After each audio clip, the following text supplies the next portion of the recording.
अध्याय 17।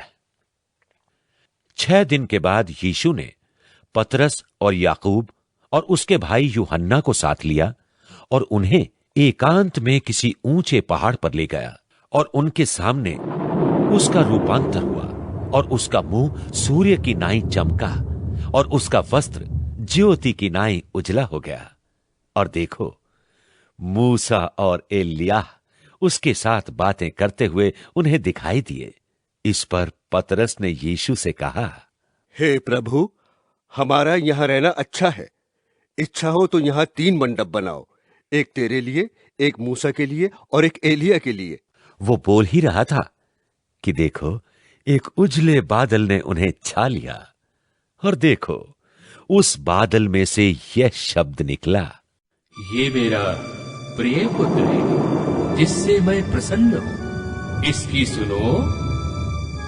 चेले ये सुनकर मुंह के बल गिर गए और अत्यंत डर गए। यीशु ने पास आकर उन्हें छुआ और कहा, उठो, डरो मत। तब उन्होंने अपनी आंखें उठाकर यीशु को छोड़ और किसी को ना देखा। जब वे पहाड़ से उतर रहे थे, तब यीशु ने उन्हें ये आज्ञा दी, जब तक मनुष्य का पुत्र मरे हुओं में से न जी उठे, तब तक जो कुछ तुमने देखा है किसी से न कहना। और उसके चेलों ने उससे पूछा, फिर शास्त्री क्यों कहते हैं कि एलिय्याह का पहले आना अवश्य है? उसने उत्तर दिया, एलिय्याह तो आएगा और सब कुछ सुधारेगा, परंतु मैं तुमसे कहता हूं कि एलिय्याह आ चुका और उन्होंने उसे नहीं पहचाना, परंतु जैसा चाहा वैसा ही उसके साथ किया। इसी रीति से मनुष्य का पुत्र भी उनके हाथ से दुख उठाएगा। तब चेलों ने समझा कि उसने हमसे यूहन्ना बपतिस्मा देने वाले के विषय में कहा है। जब वे भीड़ के पास पहुंचे तो एक मनुष्य उसके पास आया और घुटने टेक कर कहने लगा, हे प्रभु, मेरे पुत्र पर दया कर, क्योंकि उसको मिर्गी आती है और वो बहुत दुख उठाता है और बार बार आग में व पानी में गिर पड़ता है। मैं उसको तेरे चेलों के पास लाया था, पर वो उसे अच्छा नहीं कर सके। यीशु ने उत्तर दिया, हे अविश्वासी और हठीले लोगों, मैं कब तक तुम्हारे साथ रहूंगा, कब तक तुम्हारी सहूंगा? उसे यहां मेरे पास लाओ। तब यीशु ने उसे घुड़का और दुष्ट आत्मा उसमें से निकल गया और लड़का उसी घड़ी अच्छा हो गया।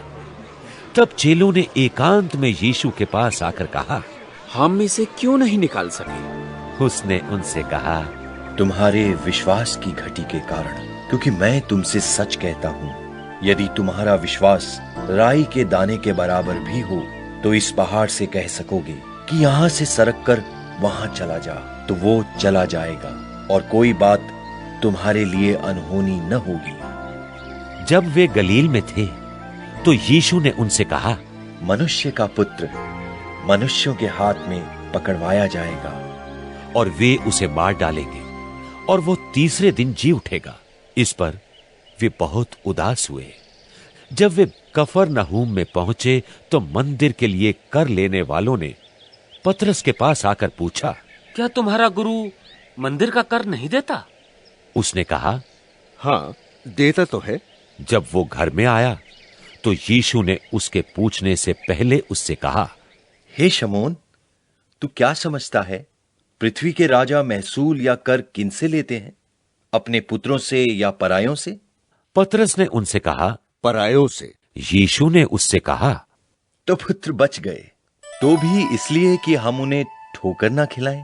तू झील के किनारे जाकर बंसी डाल और जो मछली पहले निकले उसे ले, और उसका मुंह खोलने पर तुझे एक सिक्का मिलेगा। उसी को लेकर मेरे और अपने बदले उन्हें दे देना।